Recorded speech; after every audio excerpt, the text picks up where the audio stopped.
Sobre esse caso, eu converso aqui no estúdio com o psicólogo forense Chouso Abe, para a gente tentar entender o que tem acontecido com a cabeça desses jovens que tem provocado esse tipo de tragédia que a gente vem noticiando, né, Chouso? Boa tarde, bem-vindo. Sim, boa tarde. Novamente uma situação onde choca a nossa sociedade, onde estamos aterrorizados diante de ações como essas que até pouco tempo atrás a gente não via acontecer dentro das escolas, né? Pois é, a minha dúvida era a seguinte: antes não se noticiava muito ou de fato acontecia menos? Eu percebo que o crime ele tem aumentado, ele tem ampliado e ele tem alcançado lugares que até então ele não se encontrava, como dentro da escola. O crime sempre aconteceu. Infelizmente adolescente matar é algo que tem vindo há muito tempo, só que dentro do ambiente escolar isso realmente é novidade para nós. E aí começa a necessidade de começarmos a estudar por que esses eventos estão acontecendo dentro desse local. A violência, quando ela acontece dentro da escola, não é só a escola responsável, mas essa violência vem de fora. É uma situação onde se desenvolve nesse adolescente um conceito onde ele vai resolver uma situação que desagradou, que frustrou ele, de uma maneira extremada como essa. E aí quando a gente vem para a psicologia e a gente começa a pensar sobre desenvolvimentos de moral, de ética, isso é algo muito profundo. Isso não restringe a uma situação pequena, mas é essa comunidade, essa sociedade a qual nós estamos vivendo. Pois é, essa resposta que a gente vê, assim, da população, em específico, no caso aí dos jovens, dos adolescentes, porque a gente viu, não tem muito tempo, aquele caso dos dois que entraram no outro colégio lá, em Suzano, e fizeram aquela tragédia horrorosa.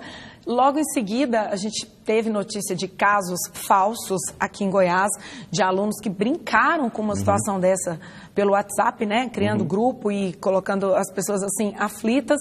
E outro dia mesmo, semana passada também teve um outro caso assim de gente que estaria com esse tipo de ameaça.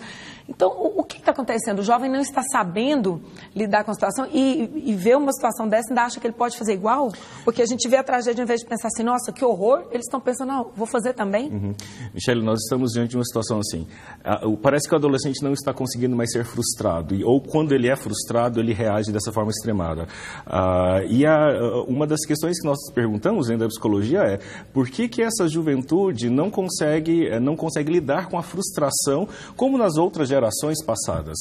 Porque sofrer bullying todo mundo sempre sofreu na vida. Não, nesse caso ele parece que não conseguiu ouvir um não. Por exemplo, ele está com um comportamento inadequado, a professora repreende, o coordenador fala, ou melhor, eu vou te transferir de colégio. Quem nunca escutou isso na vida de algum colega durante a vida escolar? E aí você vai reagir assim como?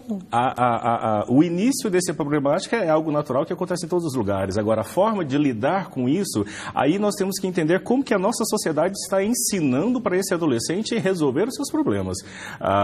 Fala-se muito de prender o adolescente, mas a nossa pergunta enquanto estudiosos é o que tem acontecido com a sociedade, o que tem acontecido nesse nosso ambiente que tem gerado nesses adolescentes respostas como essas.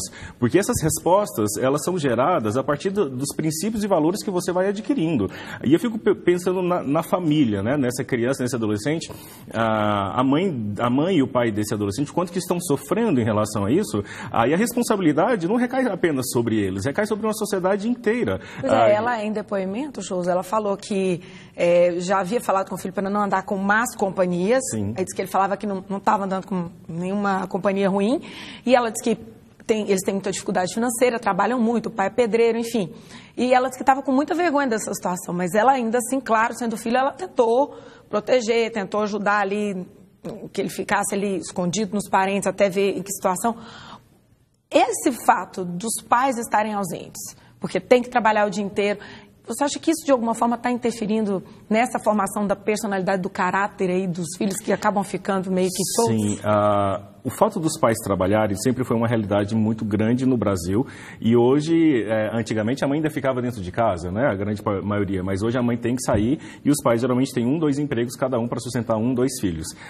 E aí entra novamente aquela situação, o que a sociedade diz que precisamos dar para os nossos filhos? E aí precisamos muito dar o material, coisa que nós na nossa infância não tivemos. Nessa busca de dar o material, muitas vezes esquecemos dessa qualidade com os filhos, e criar filho realmente é algo muito denso, existe um peso muito grande nisso, existe um preço a ser pago para criar um filho, sim, principalmente abdicar das minhas vontades, dos meus desejos enquanto pessoa para atender aos meus filhos. Agora, fala-se muito de tempo de qualidade, com certeza precisamos de tempo de qualidade, mas também precisamos de tempo. Tempo, né? Ela diz que tem 5 filhos, ele é o segundo mais velho. Sim. Olha a dificuldade. Ela disse que ele agia, porque perguntaram se ele já tinha algum comportamento assim estranho. Não, ela disse que era um comportamento normal de um adolescente um pouco rebelde. E essa rebeldia que a gente coloca como natural para os adolescentes. Exatamente. Até que ponto? A rebeldia, ela pode até vir, mas aí, enquanto pais, eu só vou conseguir entender a qualidade dessa rebeldia com o tempo.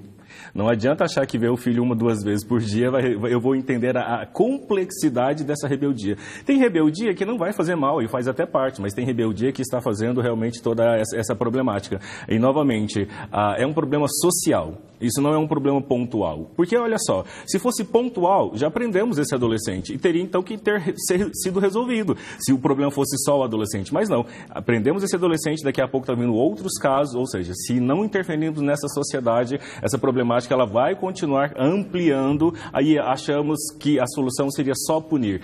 Só punir, está aí o sistema prisional para mostrar o que vai acontecer. Por exemplo, aí ele faz 18, ele é solto. Sim. Né? Aí algum outro jovem que tem problemas assim fala, eu não tenho 18 também, aí a gente vê esse tipo de caso, porque a nossa justiça coloca dessa forma, né? O adolescente, às vezes ele está ali completando 18 e ele não se responsabiliza por uma atrocidade que ele faz. E isso, então, é dentro de casa. A responsabilização dos seus atos começa dentro de casa. Não posso esperar que a escola vá fazer com que o meu filho aprenda valores e princípios básicos. Os princípios básicos a gente aprende dentro de casa. A escola pode reforçar aquilo que existe. Aprender a dizer obrigado, desculpa, por favor, é dentro de casa. A escola reforça isso. Agora, por exemplo, você acha que esse rapaz, assim que ele está perto de completar 18, assim que ele for solto, você acha que ele tem condições de voltar ao convívio social sem oferecer risco novamente? Se tivermos políticas públicas dentro dos sistemas socioeducativos, onde vai trabalhar com esse adolescente, tratar esse adolescente e também com a família desse adolescente, aí sim existe esperança, eu acredito muito nisso. Agora, simplesmente prender, deixar lá dentro e deixar tudo como está, se deixar tudo como está, tudo vai ficar como está e continuar nessa perspectiva que estamos vendo. A gente pode dizer que o rapaz, no caso, ele teria uma índole ruim, tendo em vista que, olha só, ele levou a bronca, foi para casa, já ameaçou falando que não ficaria dessa forma, voltou em seguida, porque normalmente numa discussão é natural que as pessoas fiquem exaltadas, né? Às vezes faz até muita besteira que ela não, em outro momento ela não faria aquilo jamais. Mas ele teve um tempo, ele foi para casa, ele foi conseguir uma arma com uma pessoa que diz que é amigo, ou seja, esse amigo já é, que amigo é esse que te dá uma arma que provavelmente está irregular, para você fazer algo mais errado ainda. Então já tem muita coisa que você vai vendo que às vezes a mãe talvez não estivesse acompanhando de perto, mas é complicado culpá-la também, né? Agora, não tem uma certa maldade nisso? Olha, ele saiu, ele teve tempo, porque passou o momento daquela ira, e ele continuou, tipo, não, vou me vingar e chegar num extremo desse. Isso. O que existe dentro desse adolescente? Como que ele aprendeu a resolver os seus problemas? Eu digo o seguinte, é dentro de casa que nós, enquanto pais, temos condições de medir o tanto de frustração que esse adolescente consegue receber. Esse adolescente precisa ser frustrado dentro de casa para ele aprender a lidar com a frustração. A frustração de dentro de casa, eu, pai, eu, mãe, eu consigo controlar a intensidade. A frustração lá de fora não é controlável, ela vem. Agora, a reação diante disso, que é uma grande problemática, e aí é um problema muito mais amplo, é muito maior do que uma simples índole, porque é muita coisa nesse sentido acontecendo, e o Brasil, infelizmente, Goiás, está tendo esse número cada vez maior de adolescentes dentro dessa perspectiva, onde precisa existir, sim, interferências de profissionais que estudam essa área, interferência da comunidade, interferência da escola, interferência da igreja, interferência da comunidade como um todo. Porque, olha, assim, e mexeu com todo mundo. A comunidade escolar agora, nesse momento, está toda em choque, está todo mundo afetado. Ele deu 2 tiros. Diz que no primeiro tiro, o professor, no caso, o coordenador da escola, na ocasião, caiu e ele deu mais um na cabeça quando ele caiu. Assim, então, é uma coisa muito... É cruel. Cruel, assim, ele tinha uma certeza do que ele queria fazer. Ele queria pelo que mesmo aparenta. acabar, não era assim, tipo, deu um tiro. Nossa, porque normalmente, acho que a tendência seria para ter um arrependimento, não? Assim, sendo novo, tipo, tô meio de cabeça quente, não? Poderíamos pensar nisso, mas aí entra aquela coisa, o que existe de energia dentro desse adolescente que faz ele querer dar um segundo tiro, né? Os homicídios e assassinatos que acontecem por aí afora, com tantos tiros que acontecem, essa impulsividade, essa questão da pessoa agir conforme os seus instintos trazem, e aí a gente tem que entender a construção desses instintos, a construção desses impulsos, as construções dos valores que conseguem segurar os instintos e os impulsos. Agora, isso não é fácil, isso realmente é muito complexo e que precisa de toda uma gama de profissionais e grande parte da sociedade para intervir nessas situações. Agora, nesse momento, toda a comunidade escolar também vai precisar de um apoio, sim, né? Porque com certeza. O colégio está em luto aí por 7 dias e você acha que eles vão construir assim, vão conseguir construir uma tranquilidade nesse ambiente escolar? Michele, para não ficar sempre com esse pé atrás, esse medo, essa... Não tem como mais voltar atrás. Nunca mais aquela escola será a mesma, aqueles adolescentes nunca mais serão os mesmos, os professores nunca mais serão os mesmos. É um trauma que acontece e que a partir dali precisa existir uma reconstrução.